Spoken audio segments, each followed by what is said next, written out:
Hello, Yizhao Martins, licensed marriage and family therapist, couple therapist. Let's continue with a conversation of loneliness in ADHD affected relationships. Last week, we talked about two stories, two examples of people feeling lonely or disconnected in relationships. We talked about Farah, who feels unsupported in their task management in their relationship. And we talk about Jerome, who feels emotionally disconnected in their ADHD affected relationships. So today, let's take a closer look. So we'll zoom in and look at each person's parts. It could be Ferro's parts and their partner's part potentially, and Jerome's part and his partner Rob's parts. Let's see how much time we got today. Maybe we'll just get to one pair today. So let's take a look at Ferro first. Remember Farah, she co-parents with someone who is leaning more on this end of the ADHD spectrum, having more ADHD symptoms that prevents them for stepping up and sharing the childcare and household chores with her in a relatively balanced way. So she feels very lonely and unsupported in the relationship. So when I look at Ferro's parts, I see there is a part that demonstrating a standard. It tend to be a little bit higher, or maybe she could be having higher standard for herself and for other people as well. That I want things to be in certain ways. I have a part like that. I call them I do it better. Like my way is better, right? Yours could be a different name. It has to be my way. It has to be this way. Sometimes you may not be even aware of that until you look at how other people do things, and then you talk about it and you realize that, oh, you know what, I do have a different standard. I do have a higher standard, or even though I think that's the norm. For example, if you expect the dishwasher to be arranged in a certain way, and for you that makes sense, and other ways it doesn't make as much sense, and that is what I mean by your way. And you may think your way makes sense, is the better way, is the way even, right? So that is the part that generally have that tone of kind of perfectionistic, or definitely standard and with a certain expectations of things, right? You can say they're rigid, maybe sometimes they're not, but there's a tone of one up in it, right? It's one thing to say I like dishwasher to be stacked in this way. It's another thing to say this is a better way and that's the only way, why not? And if you don't do it that way, then either you don't make sense, or you're not as intelligent, or there's some gentle put down there. Then you know, when you feel righteous and I'm up there compared to your partner, then that's the one up rule you're talking about. That's a part that wanted to stay one up, wanted to be superior. There's nothing wrong with that until it plays a dynamic into your relationship. When you add energy to it, a level of frustration, add to the one up part, and then start to criticize the other person. We call it outer critic part. When you start to say the way you stack the dishwasher is not efficient.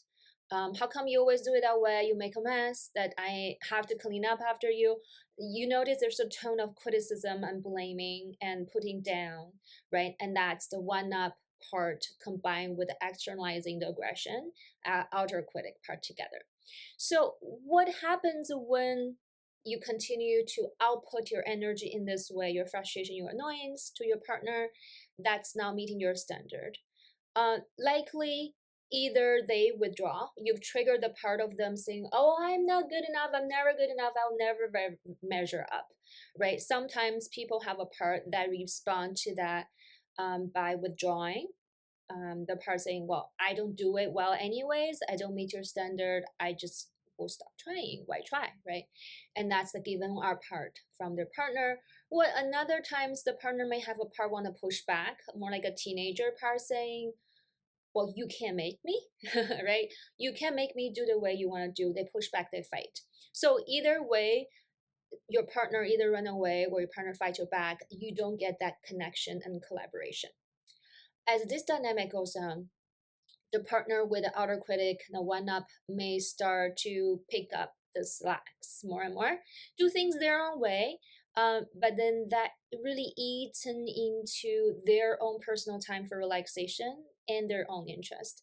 So they end up to say doing the dishwashers all the time because they want their way done, and their partner is not doing it the way they want them to do. So they may feel exhausted, burnout, and if they take on more and more tasks in the house, say making breakfast and packing lunch for the kids and going to school functions and paying tax. Next thing you know, they are hoarding all these boring tasks that they have a good high standard, that they don't think their partner's doing a good job, and they are really tired and then exhausted and burned out, and there shows up the part that's resentful, right? Again, from this position, they could be saying, I'm resentful, you're never there to help me, poor me. There's a self-pity to it, and then that's a victim role, right? Attacking the partner for not being good enough and caring, and having like sympathy for themselves and saying poor me.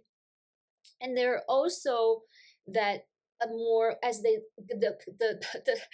keep practicing this dynamic, this part start to feel even more and more desperate and despair, and they may say think, well, my needs don't matter and this never gonna change. And they start to see everything in a gloomy light. And then that's when their marriage is in real trouble, relationship in real trouble.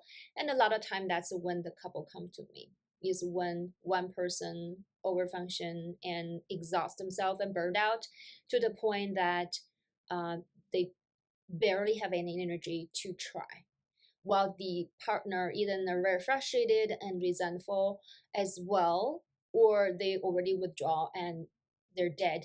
They don't put energy into the dynamic anymore because they're afraid anything they say will be attacked again because they're never good enough. Right? So you see the dead end, the roll-ups in this, all the parts are interacting. So what I'm trying to say is not one partner's fault. Is also not one partner's one part that's coming into play. It's complicated. There are multiple parts having interactions all over the place that form this dance, form this drama that you see, right?